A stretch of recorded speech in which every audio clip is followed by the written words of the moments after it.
Everyone has a story in life. In a train compartment, a 24-year-old named Jake saw the world through the window and shouted, "Dad, look. The trees are going behind." Dad smiled, and a young couple nearby, observing Jake's seemingly childish behavior, exchanged pitying glances. Suddenly, Jake exclaimed again, "Dad, look. The clouds are running with us." Unable to resist, the couple said to the old man, "Why don't you take your son to a good doctor?"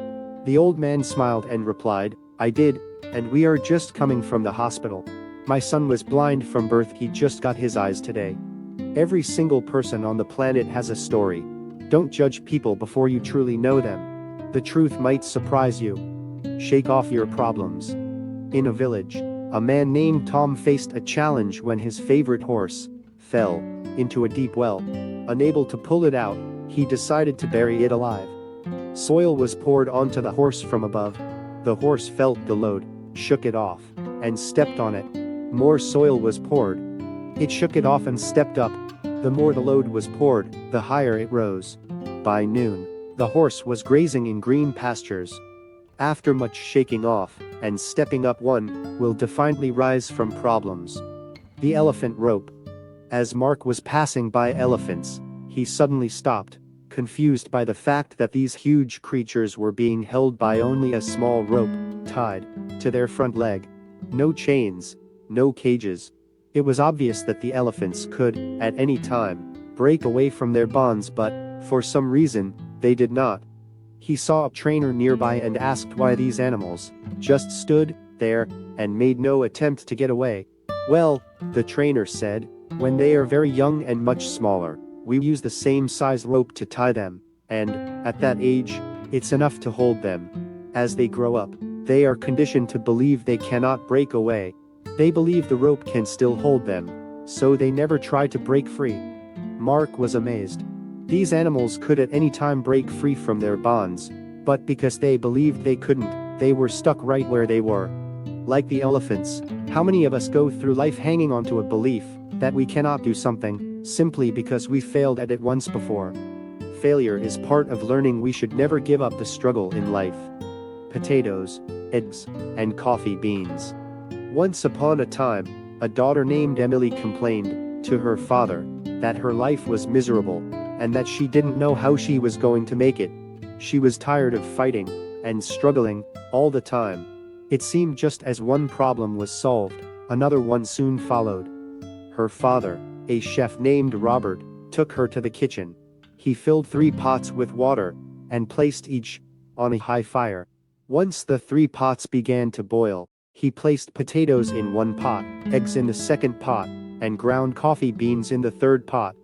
He then let them sit and boil, without saying a word to his daughter. Emily moaned and impatiently waited, wondering what he was doing. After 20 minutes, he turned off the burners. He took the potatoes out of the pot and placed them in a bowl. He pulled the eggs out and placed them in a bowl. He then ladled the coffee out and placed it in a cup. Turning to her, he asked, "Daughter, what do you see?" "Potatoes, eggs, and coffee," she hastily replied. "Look closer," he said, and touched the potatoes. She did and noted that they were soft. He then asked her to take an egg and break it. After pulling off the shell, she observed the hard-boiled egg. Finally, he asked her to sip the coffee. Its richer aroma brought a smile to her face. "Father, what does this mean?" she asked. He then explained that the potatoes, the eggs, and coffee beans had each faced the same adversity, the boiling water. However, each one reacted differently. The potato went in strong, hard, and unrelenting, but in boiling water, it became soft and weak. The egg was fragile, with the thin outer shell protecting its liquid interior, until it was put in the boiling water. Then the inside of the egg became hard. However, the ground coffee beans were unique. After they were exposed to the boiling water, they changed the water and created something new. "Which are you?" he asked his daughter. "When adversity knocks on your door, how do you respond?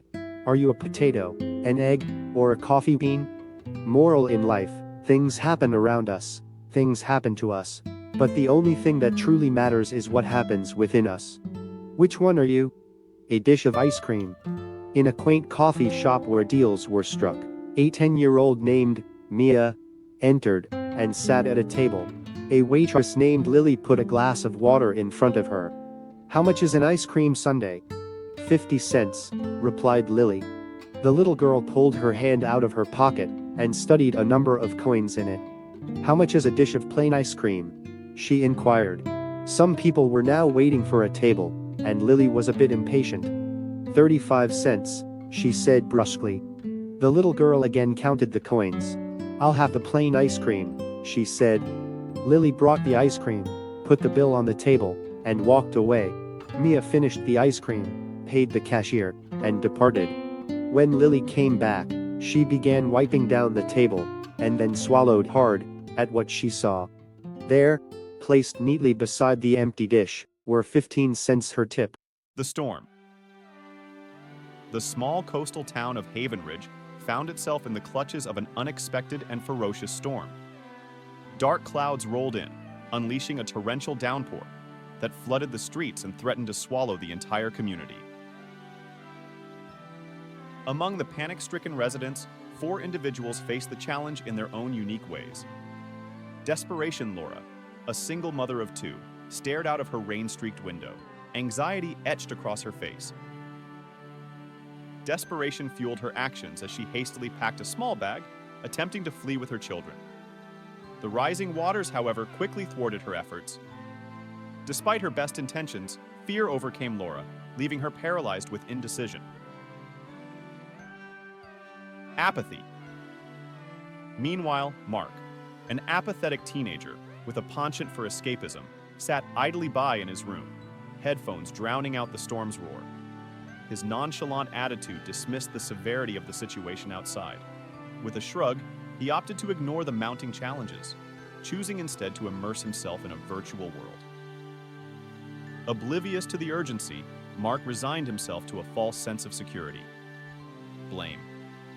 In the midst of the chaos, Sarah, a community leader, known for her quick thinking, found herself overwhelmed by the responsibility thrust upon her.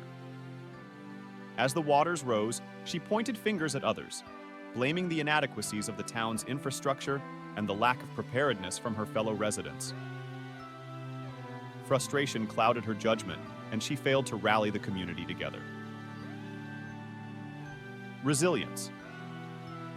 Amidst the turmoil, there was Jack, an ordinary handyman known for his resilience and resourcefulness. He surveyed the flooding streets, recognizing the gravity of the situation. Instead of succumbing to fear or indifference, Jack leaped into action. With a heart full of determination, he rallied neighbors, distributed sandbags, and coordinated rescue efforts. The triumph. As the storm raged on, Jack's unwavering commitment and leadership inspired others to join the fight. Together, they built makeshift barriers and rescued stranded neighbors. Jack's ability to adapt, think on his feet, and unite the community in their shared struggle turned the tide against the storm. Eventually, the waters receded, leaving behind a town forever changed. In the aftermath, Laura, Mark, and Sarah reflected on their own shortcomings, realizing the power of resilience, unity, and a proactive mindset. Whereas Jack's triumph saved Havenridge from disaster,